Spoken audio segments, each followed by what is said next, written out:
Welcome to the Summary of Knowledge and Skills for Guitar Fundamentals 2, Chapter 2. The summary video here, like all of them, should be used as a brief review, a recap of all the information covered in the chapter, and a checklist for you to make sure that you know all of the stuff that was covered in the lessons in this Chapter 2. In Chapter 2 we covered a basic introduction to minor chords.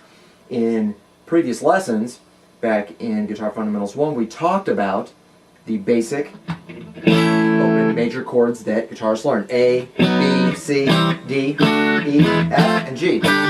You had every letter of the musical alphabet associated with a full open or basic chord. Now we're introducing variations on those major chords. We're going to do minor chords. So you should be able to play A minor chord, the D minor chord, and the E minor chord. We also play along with the backing track so that you should be able to play those chords in time with the music, right? You should be able to do that exercise where we strum the chords and then change to D minor in time, back to A minor, and over to E minor, back to A minor. After making sure that you know those, then we took those other major chords that you already knew and we started mixing and matching various major and minor chords into groups. We started with the G major to the E minor, over to C major and then D major, and back to G. We used that as our first practice example that you had to play along with backing track. You want to make sure that you can do that before you move on to future lessons. We also did a variation of major and minor chords where we mixed them, where we played a C major, the A minor, and then to the F major over the G major, back to C.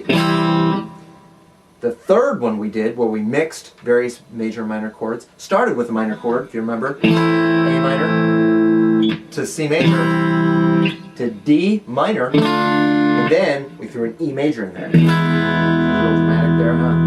Back to the A minor to either start again or stop.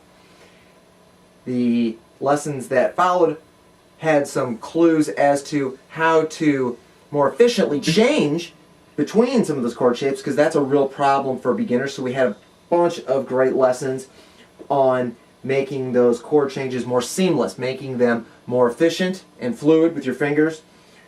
We had some clues and tips as far as how to use common fingers between different chords, how to slide your finger up, how to make sure that one finger gets to its next position as cleanly and efficiently as possible by maintaining contact with the string.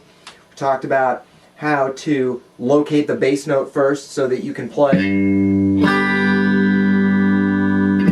across the strings and place your fingers in time so that you can get them when you change the chord.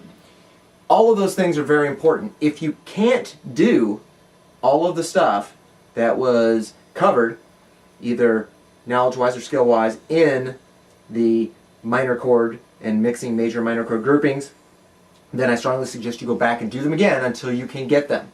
Once you do get them, once you are completely competent at them, then you're ready to move on to the next chapter, and we'll see you there.